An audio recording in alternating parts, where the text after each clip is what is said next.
वैष्णव बनना बहुत सरल भी है और बहुत कठिन भी है।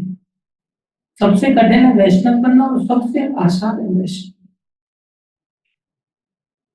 इस संसार की दशा हम लोगों की ऐसी है, चीप चीजों के पीछे हमारी बुद्धि हमें लेके चली जाती है, क्योंकि हमारी बुद्धि है ही नहीं, बुद्धि बहुत निकृष्ट है। आचार्य कहते हैं हमारा मन तो गंदा है ही, बुद्धि भी गंदी हो चाहिए। मेरो मन मेरी मति हीन गोसाई, मेरो मन मेरी मति हीन गोसाई, हीन गोसाई, हीन गोसाई, हीन गोसाई, हीन गोसाई। मेरो मन मेरी मति हीन गोसाई, मेरो मन मेरी मति हीन गोसाई, मेरी मति हीन गोसाई, भगवान मेरी मति हीन गोसाई। हम सबकी मन तो हीन है, मति माने बुद्धि, बुद्धि भी हीन है। जो छोटी छोटी चीजों पर मन जाती है, यहाँ तक कि इस मार्ग में चलने के पश्चात भी, भक्तों का सानिध्य मिलने के बाद भी, गुरु जी का सानिध्य मिलने के बाद भी चलते चलते दो चार टके पे मर जाते।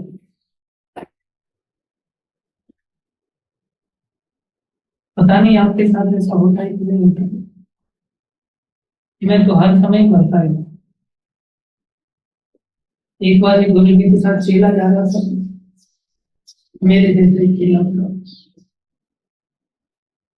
तो एक नगरी में पहुंचे। उस नगरी का नाम था अंधेर नगरी। कौन सी नगरी? अंधेर। और वहां के राजा का नाम था चौपट राजा का नाम था। उस नगरी में जैसे पहुंचे तो अद्भुत चमत्कार थे। जैसे मोदी जी आकर के कहते हैं अच्छे दिन आएंगे, आए तो नहीं अभी, लेकिन उस नगरी में अच्छे दिन चल रहे थे। अच्छे दिन किसको कहते हैं? सब चीजें बहुत सस्ती मिलने लगी, वहां पर सब चीजें बहुत सस्ती मिल रही थी, इसलिए उस नगरी का स्लोगन पड़ गया। जैसे ही गुरु जी पहुंचे चेला के साथ में नगरी में, तो पूछा भाई क्या नाम है? बोले अंधेर नगरी। तो किसी को भी अच्छा नहीं लगेगा ना, अंधेर नगरी निकलो यार। फिर पूछा गया राजा कौन है? बोले चौपट राजा। सब चौपट, किसको अच्छा लगेगा? लेकिन फिर भी जब वहां सोचे कि चलो जैसे करते रात गुजार लेते हैं, कल निकल जाएंगे यहाँ पे, रात को खाना पीना था, गया दुकान पे, करेला क्या रेट दिया? बोले टका से। ये भाजी क्या रेट दिया? बोले टका से। पालक क्या है? टका से। आलू क्या है? टका से। फिर खाजा भी मिलता था, खाजा समझ लो, मिठाई है तो खाजा क्या है? बोले टका, मतलब 1 रुपये, टका मतलब 1। वहां की कहावत थी टका से भाजी, टका से खाजा, अंधेर नगरी। उसको बड़ा अच्छा लगा। बोले रबड़ी क्या रेट है? बोले टका से। पेड़ा क्या? बोले टका से। जलेबी क्या? टका से। बड़ा खुश हो गया चेला उसका। गुरु का दिमाग घूमने लग गया। गुरु पकड़ के हाथ उसको, चलो चलो चलो निकल यहाँ से जल्दी। गुरुदेव टका से खाजा, टका से रबड़ी, टका से पेड़ा, टका से रसगुल्ला, ऐसा नगरी तो बस देखा है। अच्छे दिन आ रहे, भूल गया पहले उससे दूसरी चीज भी है, अंधेर नगरी। जैसे हम सब लोग मृत्यु लोक में है ना, किसी को ऐसा भान रहता है मृत्यु लोक से? सबको लगता है टका से सब मिल जाए, वो करता है। क्या हुआ, गुरु जी बोले तेरे को मरना है तो मर। गुरु महाराज भी कई बार बोलते, भजन करोगे तो बचोगे, आज्ञा पालन करोगे तो बचोगे, नहीं तो सीधा बोल देते मरोगे तो तीर की तरह जाके मरोगे। प्रेम है ही नहीं इनका, लगता है ऐसा नहीं, प्रेम कुछ ज्यादा ही है इसलिए ऐसा बोल रहे हैं, लेकिन आप मूर्खता की कारण से नहीं। गुरु जी ने उसको छोड़ कर चले गए, बोले कभी जरूरत पड़े तो मेरे को याद करते हैं। तो क्या हुआ, एक दिन पुलिस वाले आ गए फांसी का फंदा लेकर, और उस चेले को देखा। गुरु जी के सानिध्य में रहते हुए कई बार खाने पीने के लिए बढ़िया सुविधा मिल जाती। चेला भी हट्टा कट्ठा हो गया था एकदम, जैसे नरसिंह पे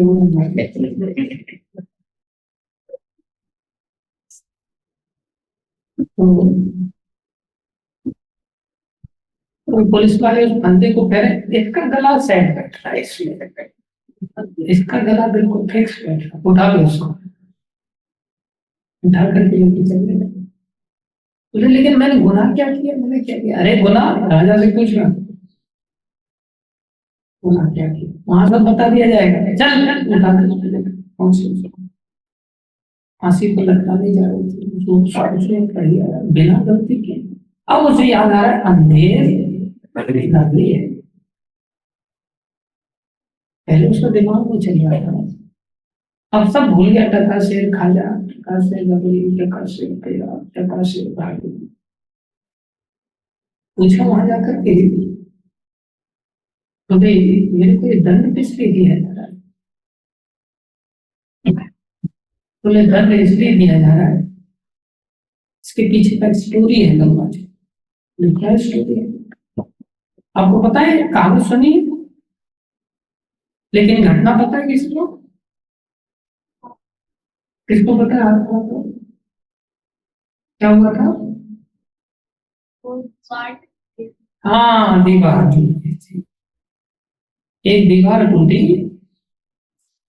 तो एक व्यक्ति की बढ़िया मर गई थी।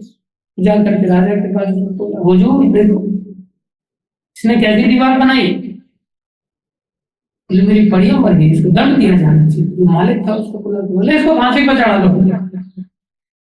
फांसी पर जिसको चढ़ाने का नाम दिया गया तो बोला हुजूर मेरी क्या गलती है इसमें, ये तो मिस्त्री की गलती, कारीगर की गलती, उसने दीवार उसी गलती। अच्छा चलो कारीगर को उठा दीजिए, तो कारीगर को उठा करके कारीगर आया, इसको फांसी पर चढ़ा दो। क्यों भाई तुमने इतनी घटिया दीवार क्यों बनाई? बोले हुजूर मेरी क्या गलती है, जो बेलदार लोग थे जो सामान ला रहे थे वो लोग सामान में पानी की मात्रा कम कर दी तो सीमेंट पका, हमारी क्या? अच्छा बेलदारों को बुलाओ, क्यों भाई तुम लोगों ने पानी की सप्लाई ठीक से क्यों नहीं की, चलो इनको फांसी पर चढ़ा दिया। तो कहता है हुजूर मेरी क्या गलती है? बोले जिस पास में हम पानी भर के ला रहे थे चमड़े में पहले पानी भरते होते, चमड़े के पास हो। बोले वो चमड़ा कमजोर था। बोले चमड़ा कमजोर क्यों था? बोले जिस भैंस वाले की भैंस मरी थी उसकी भैंस कमजोर थी। बोले उस भैंस के मालिक को बुला करके, बोले हुजूर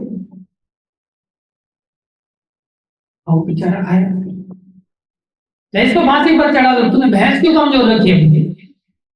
दीवार के लिए उसके चलते आगे चल। बोले हुजूर मैं तो गरीब आदमी था, नहीं ज्यादा खिला पाया। वो कुछ नहीं सुनेंगे, फांसी पर चढ़ना पड़ेगा। फांसी पर चढ़ाने लगे तो जो फंदा था वो बड़ा था, उसका गला छोटा था। बोले हुजूर इसका गला तो सेट ही नहीं हो रहा। अच्छा ठीक है जिसका गला सेट हो उसको ढूंढ के लाओ। थोड़े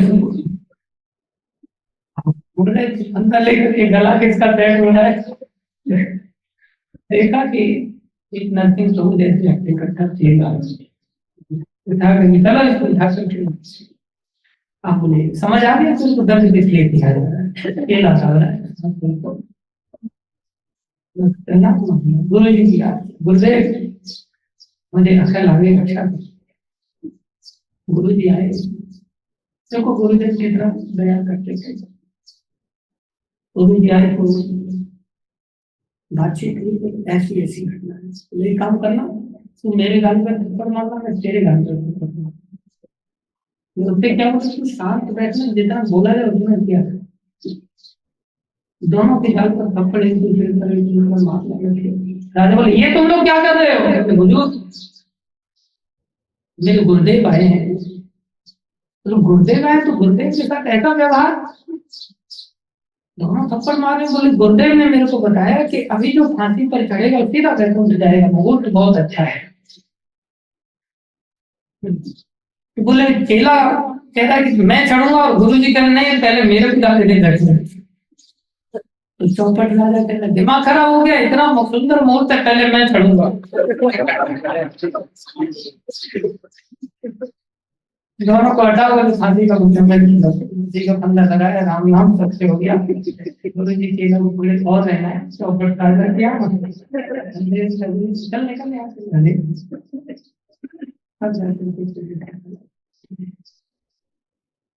एनीवे, संसार की स्थिति हमारी ऐसी है, किसी को थोड़ा जल्दी पता चल जाती है, किसी को थोड़ा देर से पता चलता है। जिनकी गवर्नमेंट जॉब है उनको तो मरते दम तक नहीं पता, क्योंकि गवर्नमेंट जॉब ऐसी भैंस है जो आखिरी समय तक दूध देती है। अब नहीं, अब नहीं, अब नहीं, पेंशन बंद हो गई, पेंशन बंद हो गई।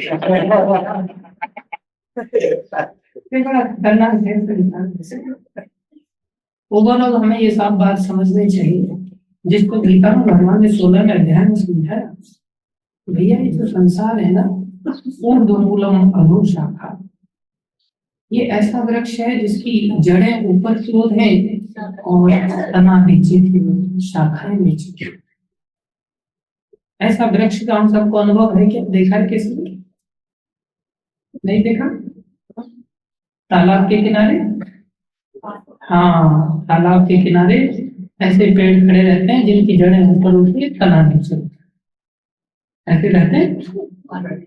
तालाब के किनारे नहीं, तालाब में,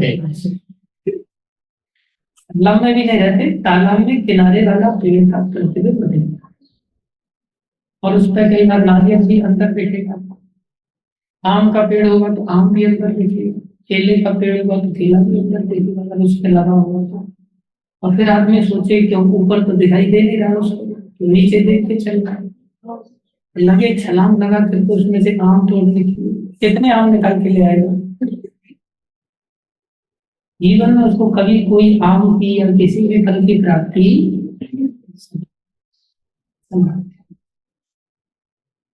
अर्थात उसको किसी भी प्रकार का सुख प्राप्त होने वाला, लेकिन सब छलांग लगाते हैं, अभी भी सब डाई मार रहे हैं, हम सब डाई मारते हैं, आज नहीं तो कल मिलेगा, कल मिलेगा, बाहर आता है नीचे देखता है दिखाई तो दे रहा है, लेकिन अंदर जाता है देखता है हाथ लगी, फिर बेचारा वापस आता है, फिर डाई मारता है, फिर वापस आता है, फिर डाई मारता है, फिर वापस आता है। इसको कहते हैं ट्रायल एंड एरर। क्या कहते हैं? कितने बार कहते हैं sir? Trial and error, trial and error. कोई भी नई चीज आती है तो ऐसा लगता है बस इसमें सुख है। नया फ्रिज आएगा, देख कर 4 बार ढक्कन खोलेंगे, बंद करेंगे, 4 बार, बिना मतलब के बड़ा फ्रिज मिलेगा,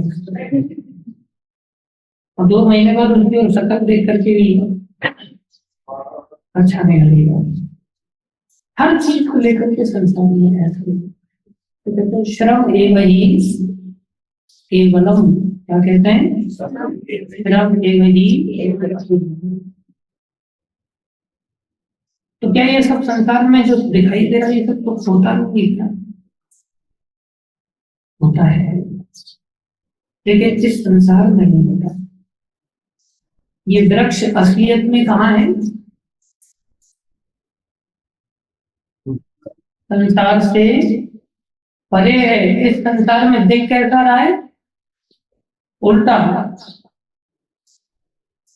आप अगर शीशे में चेहरा देखें तो आपका दायां हाथ कौन सी साइड में दिखता है? वो बाएं, वो उल्टा दिखता है। ऐसे ही इस संसार में उल्टा दिख रहा है सब चीजें, मतलब शीशे में कोई चीज उल्टी दिख रही है, मतलब शीशे के अंदर जो चीज है वो क्या है? प्रतिबिंब है। क्या है? प्रतिबिंब है। इसलिए प्रतिबिंब के अंदर ही उल्टा दिखता है। ये संसार कैसा है? आध्यात्मिक जगत का प्रतिबिंब है, इसलिए यहाँ उल्टा ही दिखेगा। यहाँ जो सुख दिख रहा है वो सुख वाली साइड में दिखेगा, दुख वाली साइड में घूम के आएगा। जो सुख है उल्टा होके क्या बन जाएगा? दुख है। और जो दुख है उल्टा होके वो क्या बन जाएगा? सुख बन जाता है। तो दुख क्या है? इस संसार का दुख क्या है? उसमें समझ गया दुख को सुख बन जाएगा, लेकिन दुख होता क्या हमारी समझ के विषय हमें चुभ रही है तो सबसे ज्यादा क्या चुभता है?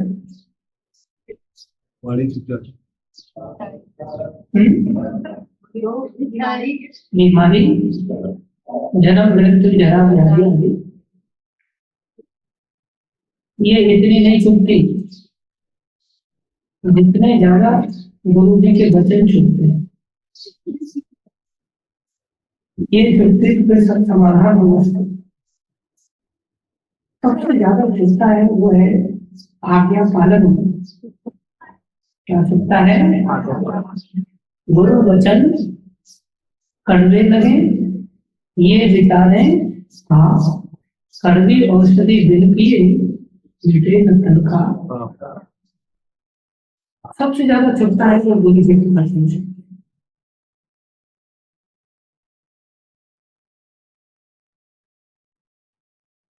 और सबसे अच्छा क्या लगता है?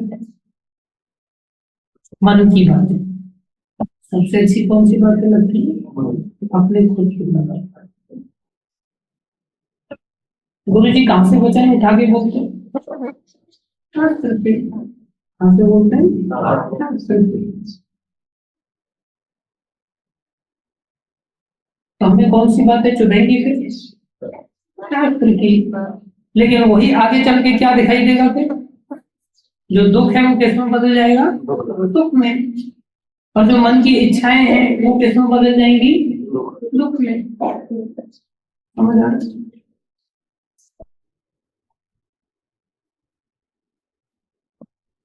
नारद को भी वीणा वगैरह का सब ध्यान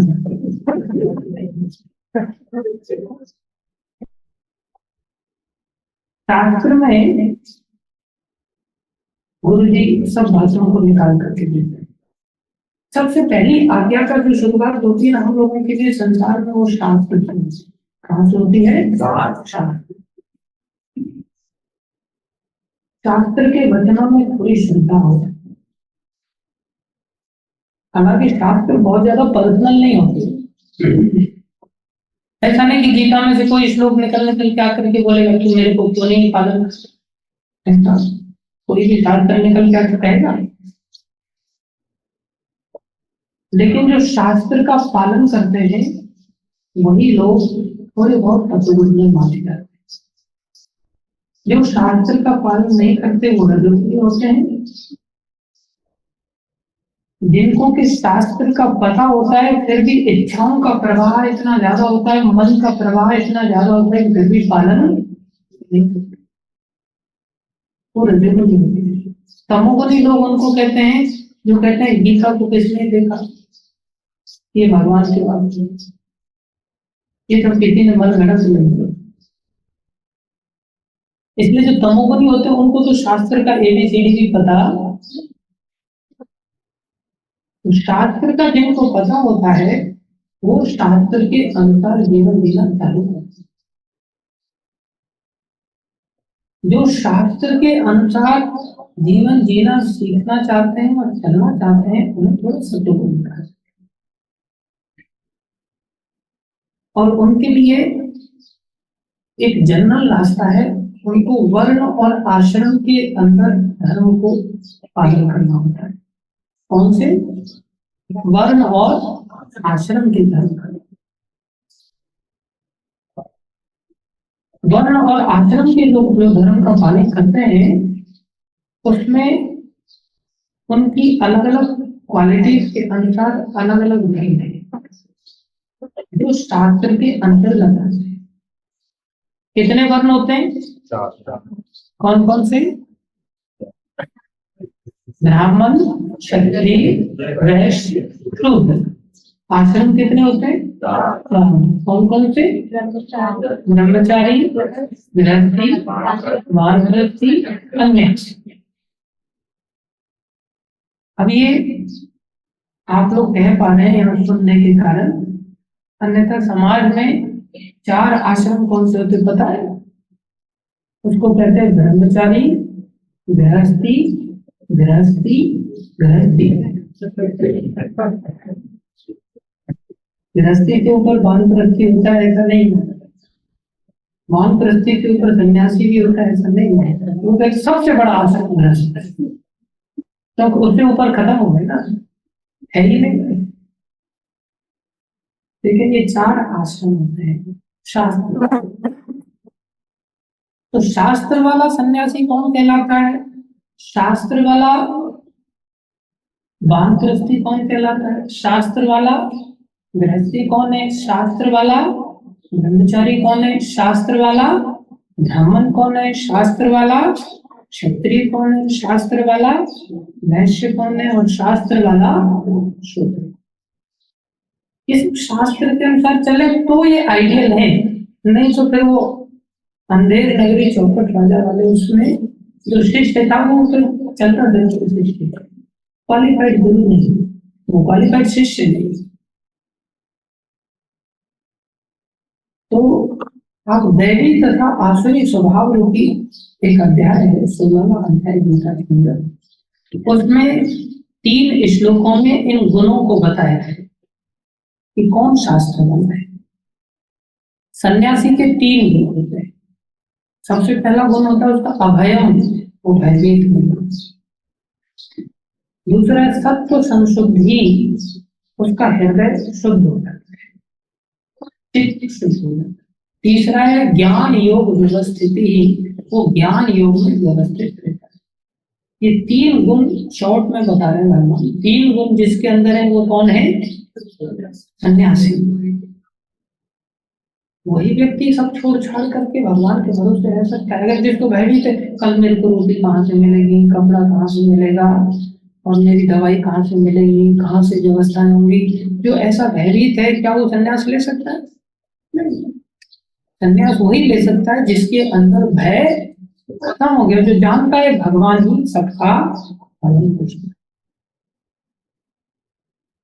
अजगर करे न चाकरी, पंछी करे न संत मनु कहते गए दाता। जो इतनी चेतना तक ऊपर उठ जाता है वो कौन है? सन्यासी। इसके पश्चात कौन आते हैं? भगवान गृहस्थियों का वर्णन है। गृहस्थी लोगों के अंदर 3 क्वालिटी होनी चाहिए, जो शास्त्र की आज्ञा पालन करने वालों की कैटेगरी में। जो गृहस्थ जीवन में है उसको 3 प्रकार की क्वालिटीज का पालन करना होता है। उसको कहते हैं दानम, दमश्च, यज्ञश्च। उनके जीवन में दान होना चाहिए, दमन होना चाहिए और यज्ञ। 3 चीजें होनी चाहिए तो वो गृहस्थी है, नहीं तो गृहस्थी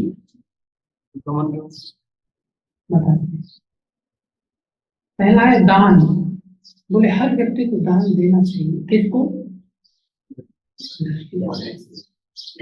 गृहस्थी को दान देना बहुत जरूरी है। दान नहीं दे सकता तो उसको गृहस्थ में नहीं जाना चाहिए। कितना दान देना चाहिए? अपनी आय का 50%। कितना? 50%। कम से कम आइडियली तो 100% देना चाहिए, 50% तो कम से कम देना चाहिए। और जो दान दे रहे हो बहुत घाटे में रहेगा क्या? नहीं। भागवतम में 2 स्कंद के 3 अध्याय के 17वें श्लोक का पर्पट आप पढ़ना। उसमें विश्वनाथ चक्रवर्ती ठाकुर बताते हैं कि कौन से लोगों को दान देने से आपको बदले में क्या मिलेगा। दान देने से बदले में क्या मिलता है? वैसे कुछ नहीं मिलता, घाटा हो जाता है, ऐसा हमें लगता है। संसार में लोन लेने से क्या मिलता है? लोन लेने से कार आ जाती, लोन लेने से मकान बन जाता, लोन लेने से गहने खरीदे जा सकते, लोन लेकर के मोबाइल ले सकते, बाद में जीवन भर EMI भरते रहना और बहुत ज्यादा ब्याज के साथ। दान कौन दे रही है? बैंक।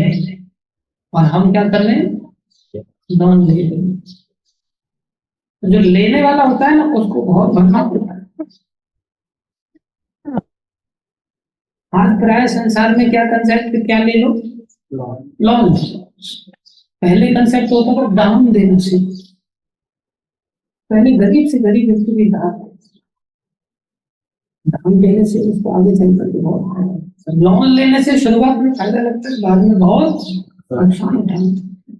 हर व्यक्ति को व्यस्त जीवन में रहने वाले व्यक्ति को कंपल्सरी दान देना चाहिए, अपनी आवश्यकताओं को भी कम करना सीखना चाहिए। अगर 4 ड्रेस है, वैसे 4 ड्रेस की जरूरत नहीं होनी चाहिए, 3 ड्रेस होनी चाहिए। एक पहनने के लिए, एक बाल्टी में भिगोने के लिए, और एक रस्सी पे सुखाने के लिए। 3 ड्रेस से ज्यादा ड्रेस नहीं है। कुछ लोग हफ्ते की 7 ड्रेस, जो भी है, कम से कम 6 ड्रेस पहन करके 1 ड्रेस का पैसा डालना चाहिए, क्योंकि ये बहुत रिस्की हो जाता है। जब नाव के अंदर पानी आ जाता है, नाव के अंदर पानी आ जाए तो व्यक्ति क्या कर देगा? चलो पानी आ गया, चाय बनाते हैं। नाव के अंदर अगर पानी आ जाए तो क्या करेगा? दिमाग में उसको टेंशन होगा या दिमाग आनंदित हो जाएगा? क्यों? भूख लगती है ना, इसलिए आ जाए तो फेंकना चाहिए।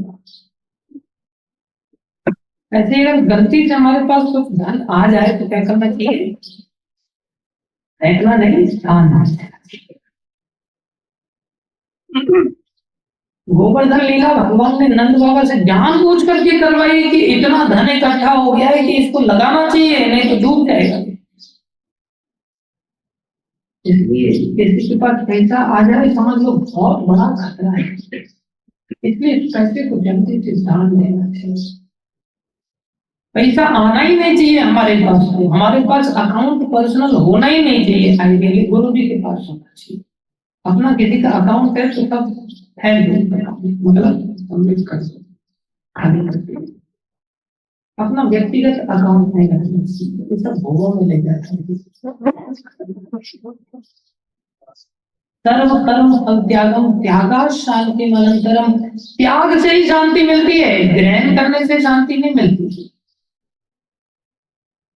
आपको थोड़ा सा एग्जाम्पल थोड़ा अटपटा लगेगा, लेकिन आपने खूब जलेबी खाया, रसमलाई खाया, गुलाब जामुन खाया, छोले भटूरे खाए, पनीर की सब्जी खाई, सब कुछ खा लिया, ग्रहण किया, और त्याग ना हो, सुबह गए त्याग ही नहीं हो रहा है।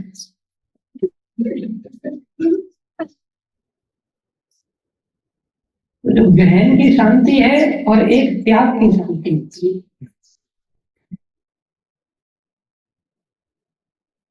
त्रिफला शांति दिलाता है। पिज्जा खा लिया तो फिर तो कहना ही क्या, 2 दिन तक शांति नहीं मिलेगी, बहुत कठिन है। भगवान कह रहे हैं श्रेयो ही ज्ञानम अभ्यासात् ज्ञानात् ध्यानम विशिष्यते ध्यानात् कर्म फल त्यागम त्यागात् शांति अनंतरम। त्याग के बिना शांति नहीं मिलेगी। आपका अगर त्याग न हुआ हो ना, और आप बैठ करके जब भी कर रहे हो तो जब में भी आपका मन नहीं लगेगा, क्योंकि त्याग नहीं हुआ है ना। शांति से भजन नहीं होगा, शांति से भक्ति नहीं। बहुत कठिन त्याग बहुत जरूरी। इसलिए जीवन में दान त्याग का रूप है, दान बहुत जरूरी है। दमश्च इंद्रियों का दमन बहुत जरूरी है। यज्ञ मतलब संकीर्तन यज्ञ। ये 3 काम कोई गृहस्थी करता है तो शास्त्र की आज्ञा का पालन करना। कोई करता है? उल्टा जुलता इंद्रियों को खुली छूट मिल गई है। हमें तो लाइसेंस मिल गया, शादी हो गई मतलब लाइसेंस। तो देखिए क्या वो गृहस्थी है? शास्त्र के अनुसार गृहस्थी नहीं है। कोई यज्ञ नहीं कर रहा है, कीर्तन नहीं कर रहा है, क्या वो गृहस्थी है? नहीं। तीसरी कैटेगरी के लोग होते हैं, उनको कहते हैं ब्रह्मचारी। कौन कौन से हो गए अभी तक? सन्यासी, गृहस्थी और ब्रह्मचारी।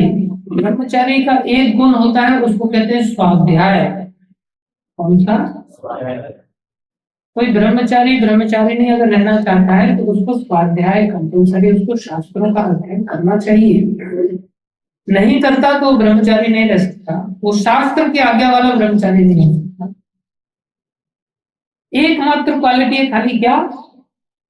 स्वाध्याय। पढ़ो, सब चीज याद रहेंगे। तो पढ़ना चाहता है, अब तुम साधु बन गए, अब पढ़ने की क्या जरूरत? सब सीख गए। स्वाध्याय प्रधान लक्षण है। इसके पश्चात वानप्रस्थी का एक गुण है, उसको कहते हैं तपस्या। कौन सा गुण है? गृहस्थ जीवन से वानप्रस्थ ले लिया तब उसे तपस्या करनी चाहिए। ये नहीं हम तो सीनियर सिटीजन है, घर बहुत क्या है, उम्र बड़ी हो गई है, अब हमसे सुबह उठा नहीं जाता। तो सपने में घर के ही सपने देखोगे, वो घर के सपने कभी खत्म होने वाले, वो तपस्या से ही चलेंगे और कोई उपाय नहीं।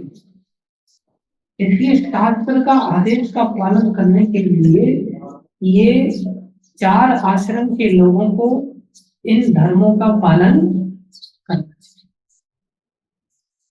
तब वो बंधन से मुक्त होंगे, नहीं तो बंधन से मुक्त नहीं हो सकते।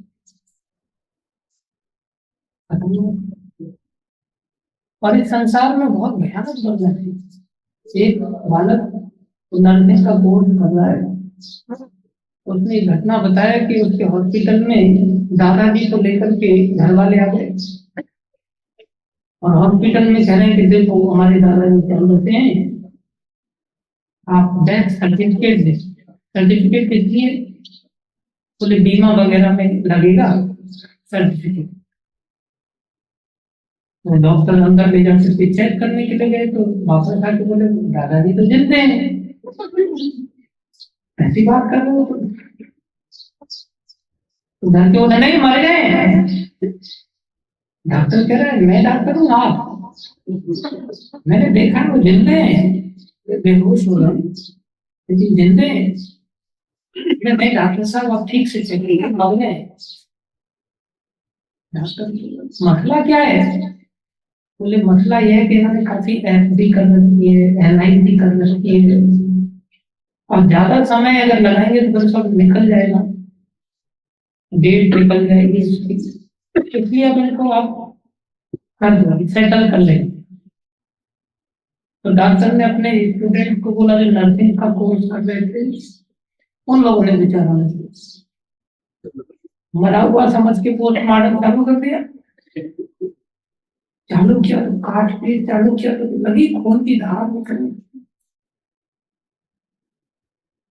और दादाजी जैसा सोच के LIC किया था, जिंदगी के साथ भी जिंदगी के बाद बेचारे तरफ। ये संसार है, केवल स्वार्थ को लेकर के लोग कार्य करते हैं। कोई धार्मिक गृहस्थ जीवन अपना करे क्या? और कहा अर्जुन कैसे भक्त थे, कैसे गृहस्थी थे। श्रेयो ही भोक्तुम भैक्षम अपि लोके, मैं भीख मांग करके जीवन जी लूंगा प्रभु।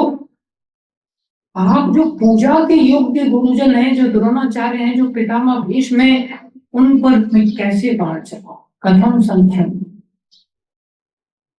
कथम भीष्म, कैसे भीष्म देव के ऊपर मैं बाण संतान कर।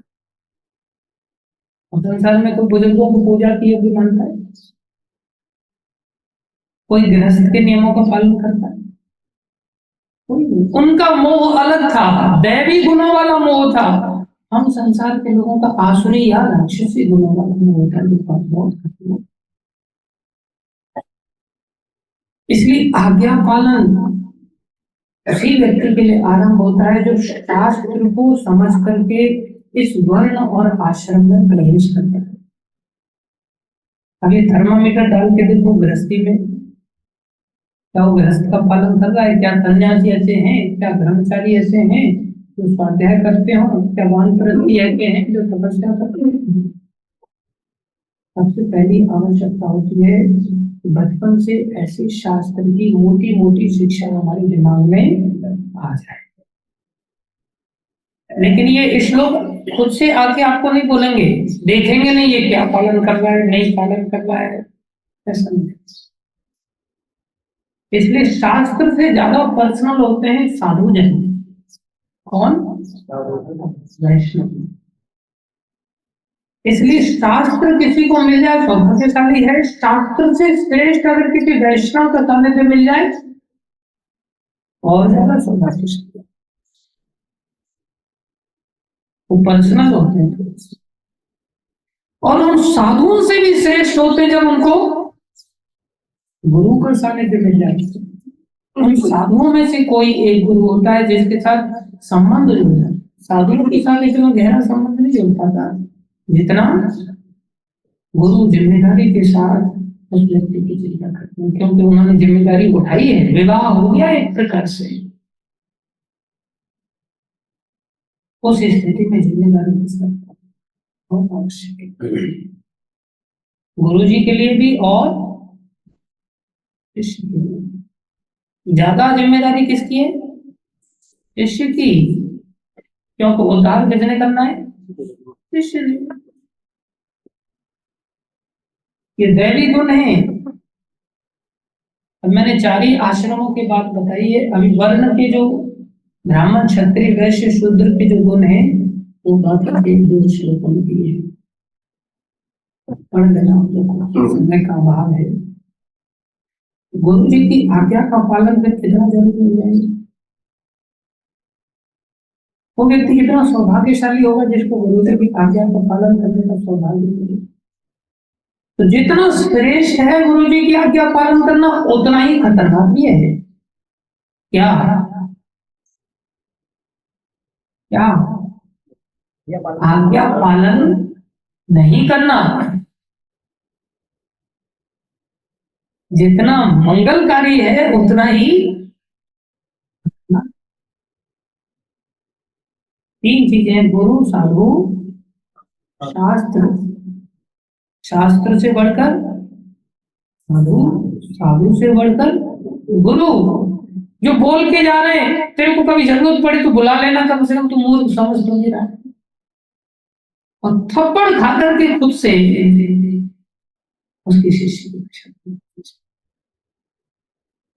तो जो आज्ञा पालन कर लेता है वो कई बार गुरु से भी आगे निकल जाता है। आज्ञा की शक्ति के लिए कठिन, गुरु कृपा से ही गुरु से आगे, ऐसा देखा।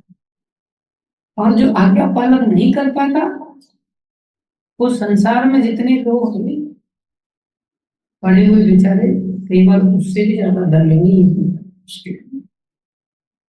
खतरनाक। खैर खतरनाक सुनने के लिए तो हम यहाँ बैठ गए। आज्ञा पालन करने से लाभ क्या होता है? जब कोई गुरु के प्रति समर्पित होकर के जीवन जीता है, जो भी आज्ञा है, कुएं में कूदने की भी दे दे, मरने की भी दे दे तो भी चल जाए, बशर्ते गुरु प्रामाणिक। ऐसे गुरु थे श्यामानंद गुरु। उनके एक शिष्य थे रसिक महाराज, उनके और भी शिष्य थे, हजार। उनमें से एक शिष्य थे, क्या नाम था? रसिक महाराज, जिन्होंने अपना सिर समर्पित कर दिया। हम अपना खोपड़ी ऊंचा करके जीना। शास्त्र कहता है सिर राखे सिर जात है, सिर राखे सिर जात है, सिर काटे सिर होए, जैसे बाती दीप की, कटे उन्हीं तो, कटे उन्हीं तो। जैसे बाती को काटेंगे तो उजाला होगा, ऐसे कोई अगर सिर ऊंचा करके अपनी जीवन जीना चाहेगा, मैं चाहे ये करूं, मैं चाहे वो करूं, मेरी मर्जी, सिर काट दिया जाए। रावण ने पहले सिर काट काट के चढ़ा दिए ब्रह्मा जी को, तो सिर आ गए कि नहीं? सिर काटे, कितने काटे? 10, तो कितने निकल के आ गए?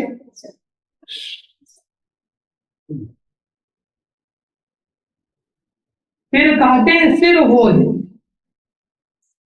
और कोई अपनी खोपड़ी को बचाना चाहता है, रखना चाहता है, जब वही रावण अपने सिरों को बचाने लग गया, तब भगवान राम ने क्या किया?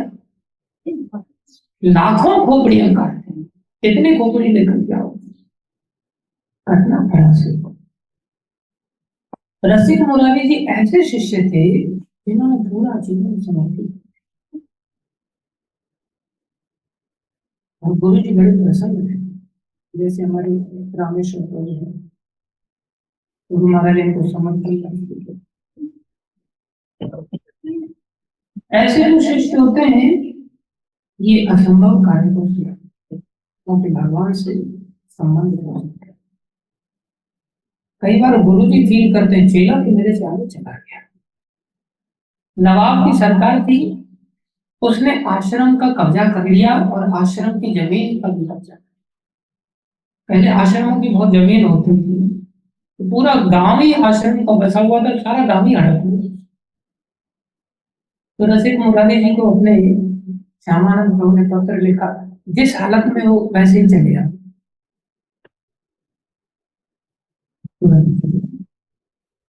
गुरु जी से मुलाकात हुई तो गुरु जी ने देखा, अरे तुम्हारे हाथ में दाग लगी हुई है, झूठा है। हाँ गुरु जी, आपने कहा था जैसे हो वैसे चले। ओहो, जाओ, आज मत कर, आज मत किया, हाथ बोले बोले ऐसे ऐसे नवाब ने कब्जा कर लिया है और उस जमीन को छुड़ा, तुम जाओ। बड़े प्रभावशाली थे, भक्तों का अपना प्रभाव होता है। कई लोग उनसे भी जुड़ते थे, उनको लोग शिक्षा गुरु मानते थे, उनके बड़े बड़े अनुयायी थे, बड़े प्रभावित होते थे। जो किया, नवाब बड़ा था, तो उनके अनुयायियों ने उनको कहा गुरुदेव, वो उनको गुरु मानते थे। जैसे मान लो रामेश्वर प्रभु के भी कुछ अनुयायी लोग अब कहाँ जा रहे हैं, मौत के मुंह में जा रहे हैं। गुरु जी कैसे हैं आपकी जो मौत में धके, छोड़ दो हम गुरु जी, हमारे गुरु जी चले जाएंगे तो हम कहाँ जाएंगे। लेकिन गुरु जी जो रसिक मुरारी जी है उनको परवाह नहीं हुई, वो सबके सब इससे छोड़ छोड़ के चले गए, और पालकी में लेकर के 4 लोग, कहार लोग, बंदूरी में बेचारे पालकी के नीचे खड़े तो कैसे छोड़ दिए, वो उनको लेकर के जाए। इतना वैभव था कि पालकी में चल रहे थे। और राजा भी ऐसा सोचते थे कि ऐसा कुछ तरीका अपनाया जाए कि सांप भी मर जाए और लाठी भी। तो राजा ने क्या किया, तो प्रभावशाली थे, विद्रोह हो सकता है, तो उन्होंने क्या किया, खूंखार हाथी छोड़ दिया, पागल हाथी। पागल हाथी की तो स्थिति अलग थी, खूनी हाथी कहते थे, जो रौन देता था पैरों से, बिल्कुल चूरन बना दिया। ऐसा खूनी हाथी छोड़ दिया, सामने से खूनी हाथी आ रहा है और इधर से कोई भय नहीं, जरा सा। हम शिष्यों के अंदर तो कभी ऐसा टास्क दे दिया जो कहता भय अंदर घुस जाता है, ये अच्छी भक्ति करने निकल गया। जैसे हमें गुरुजी ने गोवर्धन के आश्रम का एक सेवा दिया, वहां भी बदमाश लोग रहते थे, बड़ा खतरनाक था। मन में भय था, चले गए जाना पड़ा महात्मा गांधी का। पहले तो समर्पण ही नहीं कर लेते हम आसानी से, ये ध्यान देना हमेशा जीवन के लिए। गीता में भगवान कहते हैं तीनों गुणों से कौन व्यक्ति निकल सकता है। 14वां अध्याय का 26वां श्लोक है, माम यो अव्यभिचारे भक्ति योगी श्रीमती। जो अव्यभिचारी भक्ति करता है, ऐसी भक्ति जिसमें व्यभिचार ना हो। व्यभिचार किसको कहते हैं?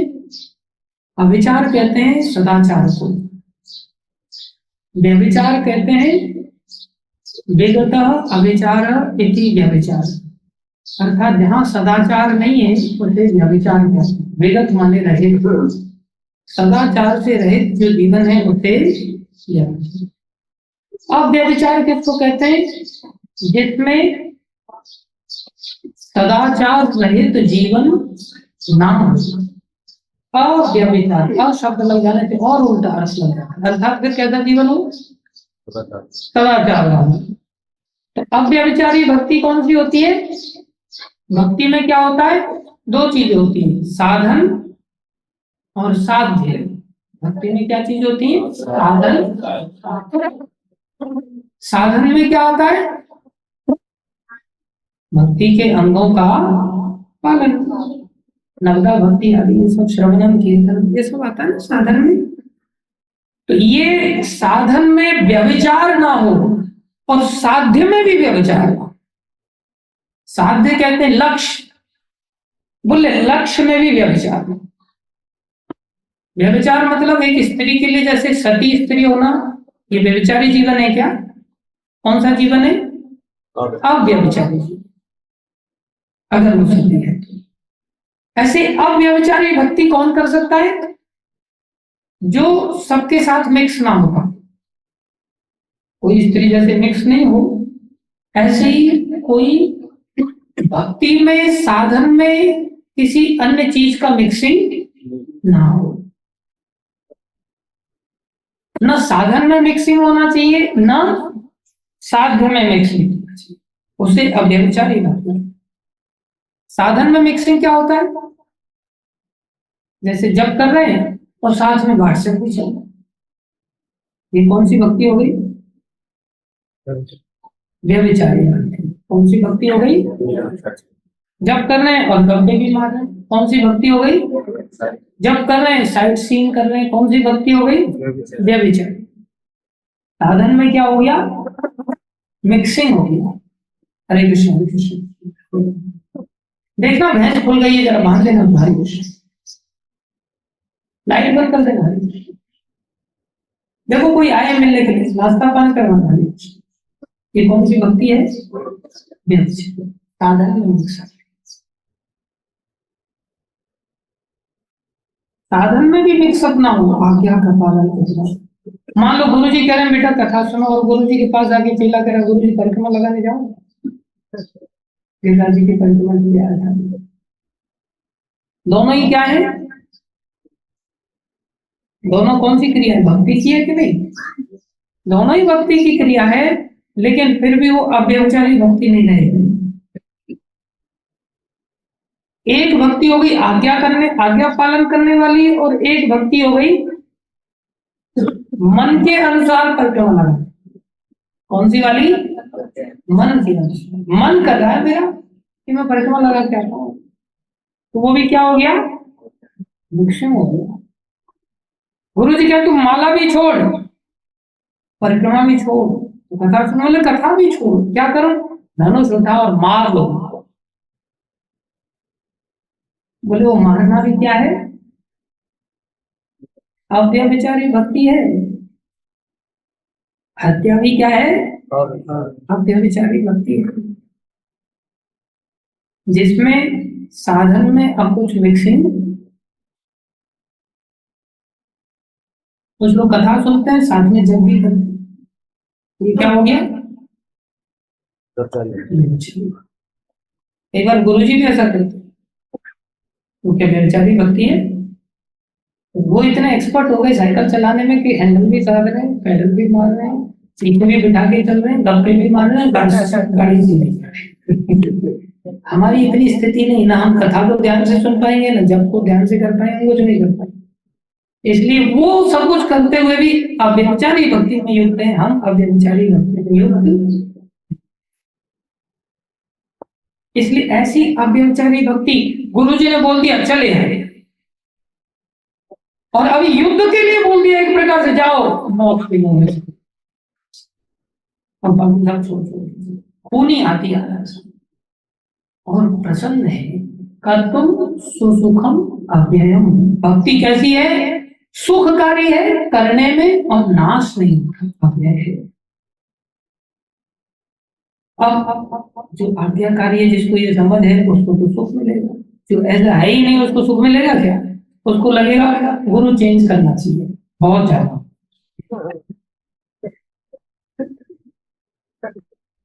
अरे मौत के मुंह की तो दूसरी बात है, खाली किसी घटना का ही अगर भरी क्लास में अगर बोल दिया जाए ना, ये टीका हमारा ऐसी घटना की, अंदर सांस से ऊपर नीचे, बस गुरु जी अब ज्यादा मत खोलो, बहुत हो गया,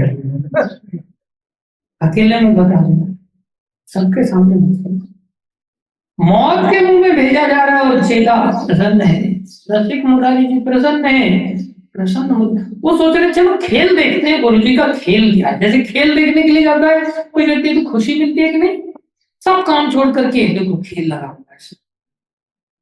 वो खेल देखने के लिए एक प्रकार से जाना है, देखते भगवान की लीला का खेल क्या है। खून हाथी चला है, और रसिक मुरारी जी ने जैसे उसको देखा, नजदीक आया, बस दूर से बोल दिया, जैसे हमारे रामेश्वर को शराबी लोगों को एकदम बोल दिया, जब करो 32 करोड़ हनुमान जी को दान देना है। करोड़ों में बात करते हैं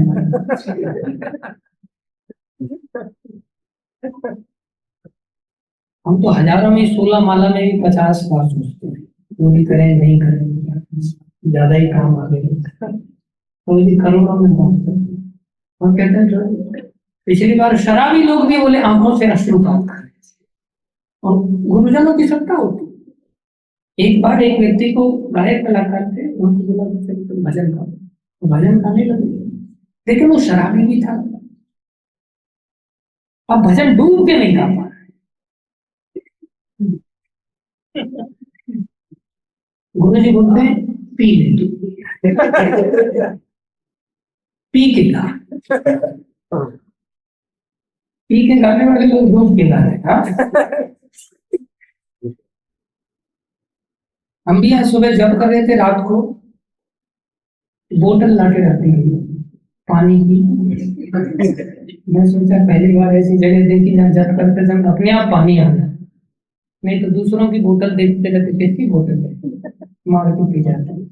रामेश्वर जी ने बहुत सेवा का स्टैंडर्ड हो जाए, लेकिन फिर समझ आया कि शायद गिलास भी आ गया, लगा कि मिक्सिंग करने के लिए क्या दूसरी बोतल भी आने वाली है क्या। फिर पता चला नहीं, 32 करोड़ वाला प्लान है। दोबारा के गुरुजनों की सामर्थ्य होती, किसी को कोई भी आदेश देकर कुछ भी करा सकते, इनकी सामर्थ्य, इसको कहते समर्थ कोने दोष भूषण। हम लोग तो अलग एंगल से चीजों को देखते हैं, हमारी अंडरस्टैंडिंग है ही नहीं, कुछ अंधे ही क्लियर नहीं। तो सामने से हाथी आ रहा है, अरे गज कब तक तुम तमोगुण किया, हम सब तमोगुणी योनियों में निकाल देती है। उसकी आंखें बहुत छोटी होती है, शरीर बहुत विशाल होता है, जानबूझ के भगवान ने बताया, नहीं तो उसको अगर आंखें बड़ी होती, शरीर का पता चल जाता है ना, सबको उड़ा देता है, उसको अपनी ताकत का पता नहीं चलता कि मैं इतना ताकत से। भगवान ने कहा अरे गज कब तक तमोगुण, इतना सुनते ही ऐसी नीचे गुरु महाराज की ध्वनि है, सीधी अंदर चली गई। हम भी पहले भक्ति थोड़ी अभी भी हमारी है, लेकिन डर लग जाता है। महाराज ने कहा समर्पण करो, अब हम गुजरात में थे, हमने कहा और समर्पण क्या होता है? घर छोड़ दिया, बाहर छोड़ दिया, नौकरी चाकरी सब छोड़ छाड़ कर आ तो गए, तो समर्पण क्यों नहीं करता? समर्पण और क्या है? आज्ञा पालन। आप किसके लिए काम कर रहे हो? आप ही के लिए तो काम कर रहे हो। लेकिन इधर से सुन लेते थे, इधर से निकल जाता था। सोच रहे थे अपनी इच्छा अनुसार जैसा जीवन जीने को मिले, भक्ति ऐसी जगह पर कर लेते हैं। फिर महाराज सपने में आए, समय बहुत कम है, समर्पण क्यों नहीं करता? अपने घर आने प्रत्यक्ष को कम महत्व देता है, सपने की बात को ज्यादा महत्व देता है। हम सपने में आए तो लगा डर के बाद जीवन बहुत कम बचा है, तो कर दे। बोले महाराज क्या चल मेरे साथ, लेकर के चल। फिर 5-6 महीने तक हमारे साथ में नचाते रहे, एक बैग लेकर के निकलना पड़ा।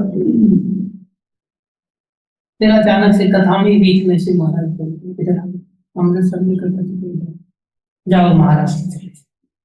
वहीं से तो निकले थे, हम तो लौट के बुद्धू, लेकिन उनका हर चीज के पीछे प्लान। 6 महीने बाद हरिद्वार में मिले, बोले एक काम करो, देहरादून आ जाओ, हो गया तुम्हारा ट्रेनिंग का। देहरादून नचाते हैं, और जब नचाते हैं तो सब जगह पे मंगल होता है। रसिक मुरारी जी ने, लेकिन हम समर्पण क्या करते हैं सभी से? गुरुजन अपनी तीव्र बारी ऐसा कर। रसिक मुरारी जी ने हाथी छोड़ देता हूँ, बहुत हो गया, एकदम से पिघल गया, एकदम से ऐसी बात कामों के माध्यम से अंदर गई, रोने लग गया, हाथी के शरीर में रोने लग गया। रोना भी कई तरह का होता है। रोने लग गया, कई जन्म बीत गए थे, भगवान की दया से कई जन्म याद आ जाते हैं। ऐसे भक्तों की वो सामर्थ्य होती है, कई जन्म याद आने लग गए, कितने जन्म। कृतज्ञता के कारण भी होता है, गुरु जी ने मेरे को हाथी के शरीर में ये सामर्थ्य दे दी। फिर वो शरीर के स्तर से एकदम से भागवतम में गजेंद्र मोक्ष की जो लीला है, उसमें गजेंद्र का जब उद्धार हो जाता है, मगरमच्छ से भगवान बचा देते हैं, तो हाथी ये नहीं कहता धन्यवाद प्रभु बस चाहिए वैकुंठ में ठीक होगा, नहीं। गजेंद्र कहता प्रभु मैं नहीं बचना चाहता, मेरे को शरीर से मुक्त दो, अब मैं इस शरीर में नहीं रहना चाहता, मुझे अब जीवन की कोई इच्छा नहीं। ये अंध योगियां हैं, ये अंध योगियों से निकलने के लिए मनुष्य शरीर अगर भगवान ने भारी डिफाइन किया है, थोड़ा सा एंडेवर करें, गुरु जी का आश्रय क्या हुआ? आखिरी दंडवत प्रणाम करते और उसके कान में हरे कृष्ण कृष्ण कृष्ण हरे राम राम। हाथी नाम दीक्षा, दीक्षा होती है दिव्य भाव, दी मतलब दिव्य भाव, दिव्यम ददाति, जिसमें दिव्यता देते हैं गुरुदेव। क्षय मतलब जो दुष्ट कर्म हमने किए हैं उन पापों का क्षय करते हैं, नाश करते हैं, ये दोनों चीजें पहले उसे दीक्षा दी। दिव्य भाव देते हैं और सारे पाप कर्मों के कारण जो हमारी वृत्ति तमोगुनी रजोगुनी थी उसका नाश करते। और ये नवाब ऊपर से देख रहा था कि अरे ये तो दंडवत कर रहा है, और कहार लोग पालकी को छोड़ करके भाग गए थे। और क्या हुआ? उन्हीं कहार लोगों के जाने के पश्चात हाथी कहता गुरुदेव, वो गुरु बन गए ना, गुरुदेव आप मेरे ऊपर बैठो ना, सूर को पीछे बिठा करके और सूर पर पैर रख करके उनके ऊपर बैठा लिया, और मैं आपको दरबार में लेकर के चलूंगा। नवाब ऊपर से देख करके पिघल गया एक ही झटके में। अब बताओ, सीधा आया रोने लग गया देख करके हाथी के परिवर्तन को। सारी लीला देखी था, चमत्कार देखिए, धन्यवाद प्रणाम। बोले गुरुदेव मैंने आपका जो भी आश्रम का संपत्ति की, ये आपकी। और बताइए कितने गांव चाहिए आपको, सब लिख करके। कितने गांव होंगे, और कितने गांव चाहिए वो सब लिख करके, जितना चाहिए उतना सब आप देगा। मैं तो आपका, बताओ राजा बनने में कितनी मेहनत लगती। राजा ही नहीं, राजा के गुरु बन गए एक ही जगह। हम जब गोवर्धन में गए तो गुरु जी की दया ऐसी, हमारे पास साइकिल भी नहीं थी, बहुत गरीबी थी, और लोग आना चाहते थे, प्रभु जी हम आए क्या, तो मेरे को टेंशन होता है कि खिलाऊंगा कहाँ, ये लोग तो मेरा विश्वास करके आ जाएंगे। मन में विश्वास की बहुत कमी होती है, आसान होता नहीं इतना। लेकिन गोवर्धन की एक विशेष महिमा थी, पास में ही कुसुम सरोवर के पास, वहां पर एक व्यक्ति है, हाँ क्या नाम है उसका, कुछ नाम है, हाँ सीताराम बाबा, वो भंडारा चलाता है। तो मैंने सोचा ये तो बिल्कुल गेट से बाहर निकलते ही बाउंड्री पे ही भंडारा है। मैं सोचा कभी आश्रम में आपूर्ति नहीं होगी तो हम यहाँ भंडारे में भेज देंगे लोगों को, सुबह शाम 2 टाइम ये भंडारा चलाता है। मैंने लोगों को बोला आ जाओ भंडारा खा ले। मैं इंतजार में कब वो दिन आएगा, कब वो दिन आएगा, लेकिन दिन तो आया नहीं। एक दिन सीताराम बाबा आ गया, बोले आपके आश्रम से कुछ लकड़ियां ले लूं मैं। मैंने हाँ लकड़ियां ले ली। वो दिन तो आज तक नहीं आया क्या, भगवान की दया से, लेकिन मंदिर में भंडारा जरूर चालू हो गया गुरु जी के। तो भगवान ऐसा विश्वास दिलाते हैं आज भी, गिरे हुए लोगों के साथ ऐसा करते, पाखंडियों के साथ ऐसा करते, मेरे जैसे पाखंडी के साथ लगा तो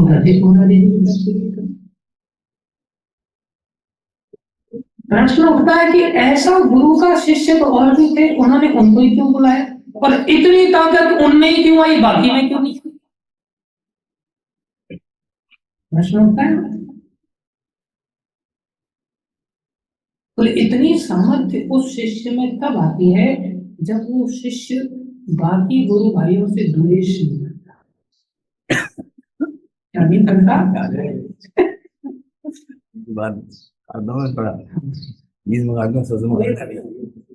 आपकी सेम बात याद है, खड़े भी बोल देना ये बात नहीं, बिना भाई आज जो आदमी कहा ना भंडारे वाली बात, बीच में क्या हुआ, गुरु जी का पैसा था नहीं कुछ, मेन्यू बहुत बनाए थे, 11-21 का चावल खिलाया जाएगा, छोटा वाला नहीं होगा।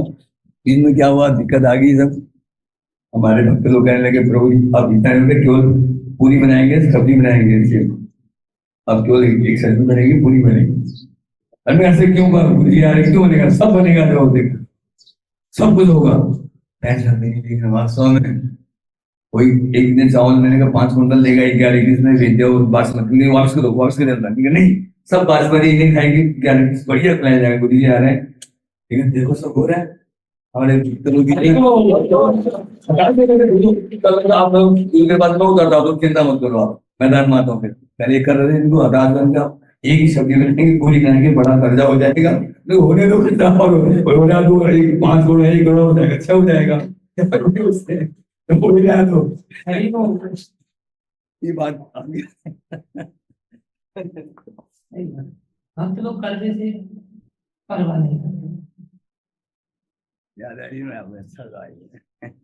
सब करते हैं। ऐसी सामर्थ्य उन शिष्यों में आती है जो बाकी शिष्यों से द्वेष, और ये बहुत चले चौपाने जैसा है, जहाँ 4 लोग रहते हैं आपस में, वहां एक दूसरे से राग द्वेष ना हो, ऐसा कोई नहीं सकता। अर्जुन इतने श्रेष्ठ शिष्य कैसे बने, क्या एकलव्य कम था क्या?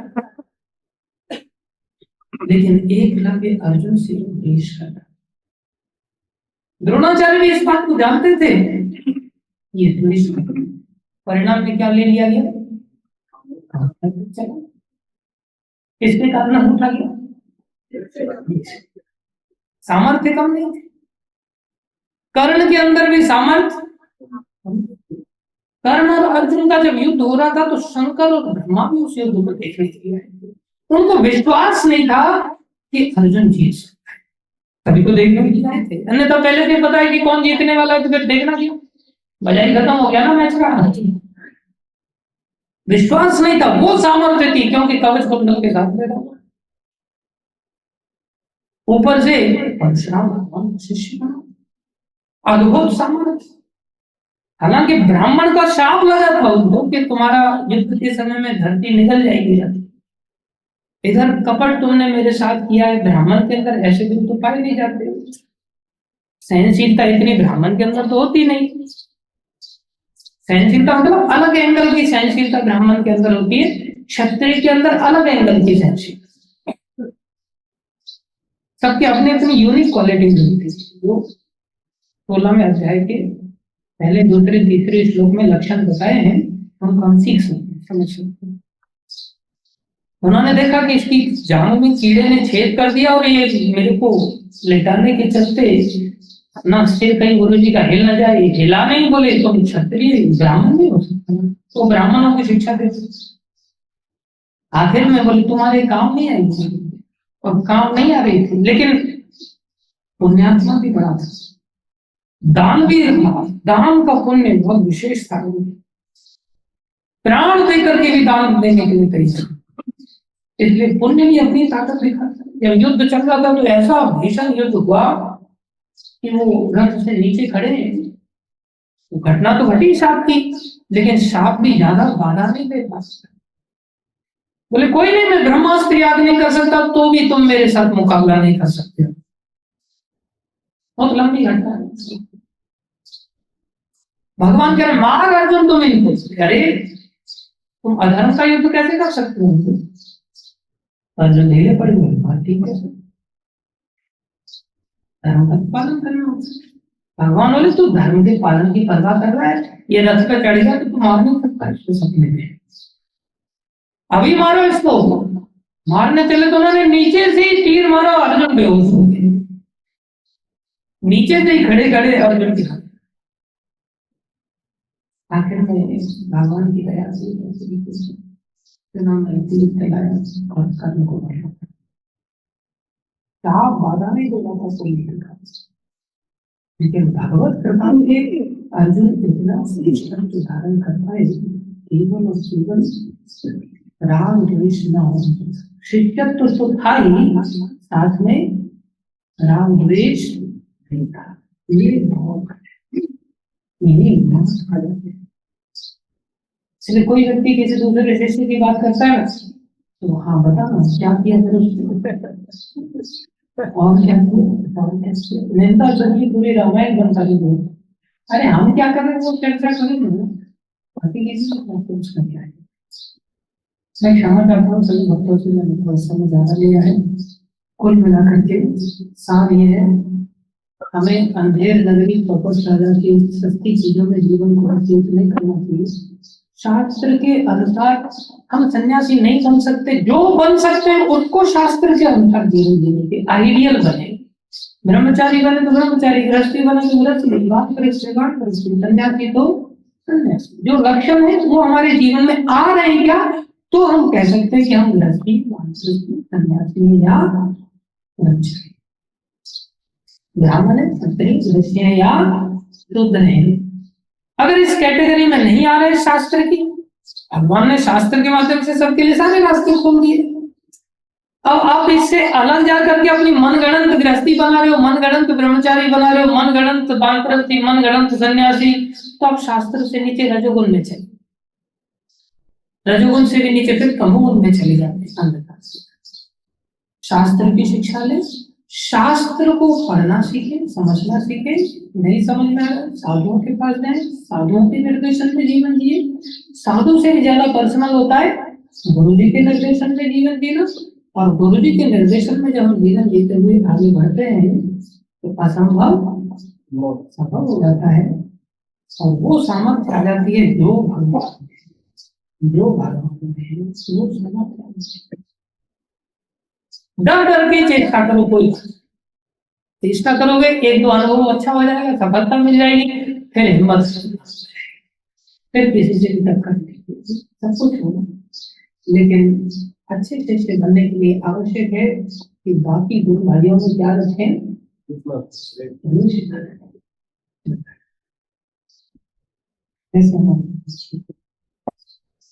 धन्यवाद सभी भक्तों का।